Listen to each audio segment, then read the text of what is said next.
Welcome back to Metta Minds with Miss Heleny, episode number 9, The Power is Yours. This is the place where we learn to unlock the power of our minds.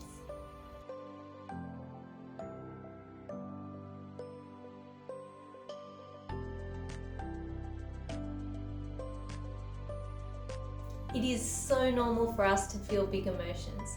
We can use this as an invitation to learn something about ourselves, about why we're feeling that way and how we choose to express it, instead of letting it unawares affect something outside of us.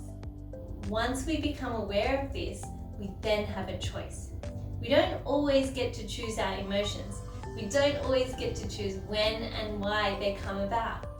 But what we do have a choice with is how we express them and how we react to them. That is when the power is yours. That power is your ability to be aware of yourself. That power is your ability to live in the moment. And that power is your choice and how you choose to express yourself. We are going to read a book together. This book is about a boy named An and how he chooses to use his anger. Let's see what he does with it.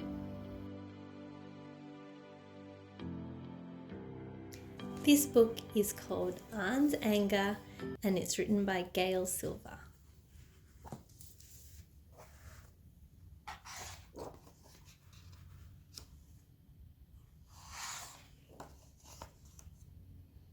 An was in the living room building a tower, the tallest tower he'd ever built. His grandfather was in the kitchen making dinner. You see how An's building his tower? An, grandfather called. Dinner is ready. An added a yellow block and smiled. The tower was almost as tall as he was. Now the red one, An whispered, placing red block on the very top. Grandfather came in from the kitchen. What a wonderful tower. Oh, it's not done yet, An told him. Come sit down, Grandfather said. You can play more after we eat. He set the plates on the table and returned to An, who was balancing a green block on top of the red one. Put your blocks down now, said Grandfather. Dinner is getting cold. Oh no. An wanted to keep playing. He opened his mouth to speak, but his bottom lip quivered and the words couldn't come. An's eyes filled with tears and he started to cry. Grandfather tried to put his arm around An, but An pushed him away, knocking down the tower and sending the blocks flying. Go away, I hate you, An shouted. You're upset, said Grandfather. Please go to your room and sit with your anger. I'll come in when you're calm and able to talk. An ran to his room and leapt onto his bed. His cries grew so strong. He could feel them all the way down in his belly. How do I sit with my anger, he wondered. I am so angry. Angry. Oh, that's really hard, isn't it, when anger overcomes us? Oh, and look who comes out now. Who's this? An's anger. Finally, said a voice. I was hoping you would notice me. An lifted his head and came face to face with a hairy red creature. Who are you? Asked An. And how did you get into my room? I'm your anger, said the creature.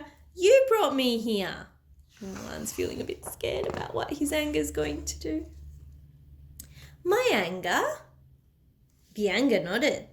Did Grandfather see you come in? I'm not supposed to talk to strangers. Don't worry, An. I'm not a stranger. I'm the part of you that comes out when things don't go your way. I'm right here every time you get angry. I know you feel scared when I'm around. I can make you cry and want to hit things.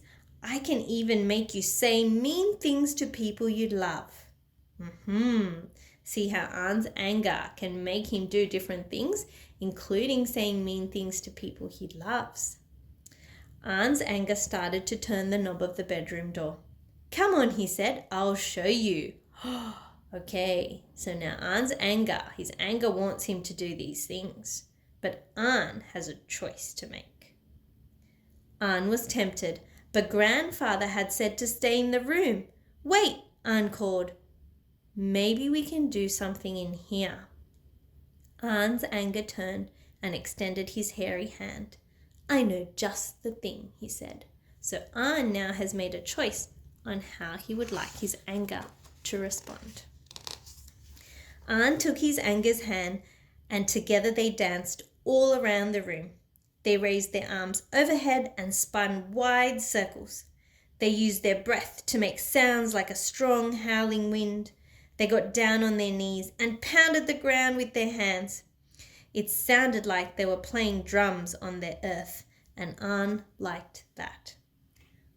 Finally, they were exhausted and ready to be still. An and his anger sat together silently.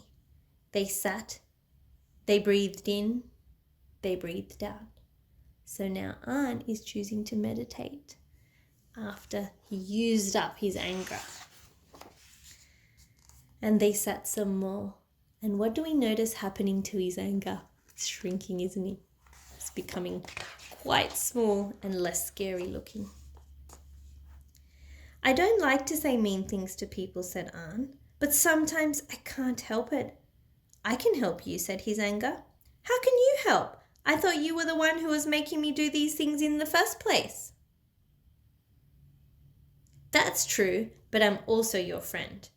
Whenever you feel angry, you should come and sit with me. After we spend some time together, you might feel better."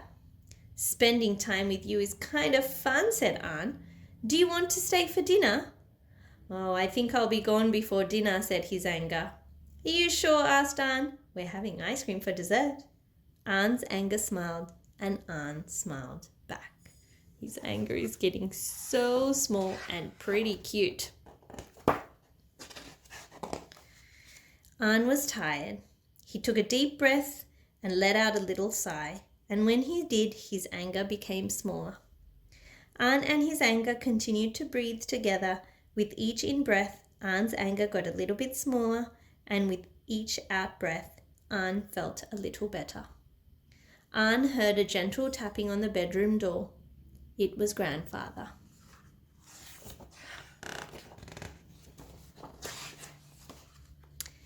Grandfather and An sat together. "I'm so sorry I didn't listen," said An. "I was really angry and I wanted to keep playing." Grandfather took An in his arms. "Thank you for your kind words," he said. "I sat with my anger like you asked," An said, "but we didn't just sit. We danced and played too."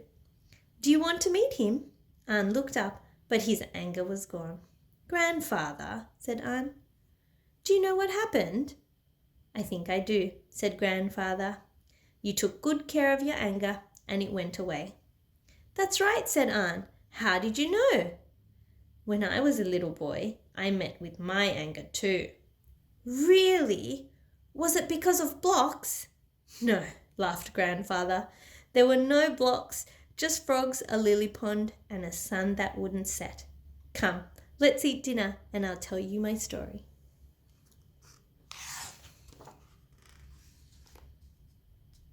Isn't that lovely? An used his anger in a healthy way that he was able to use it up and then not let it hurt anyone else unawares. And look at his little anger here. Very cute and disappearing.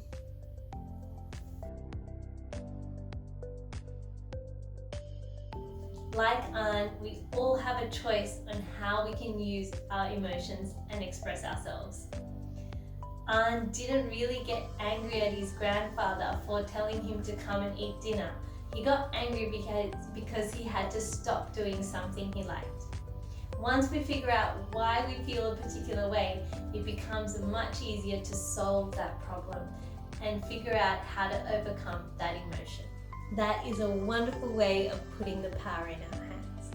Thank you so much for joining me this week. I will see you next week on Metta Minds with Miss Helen.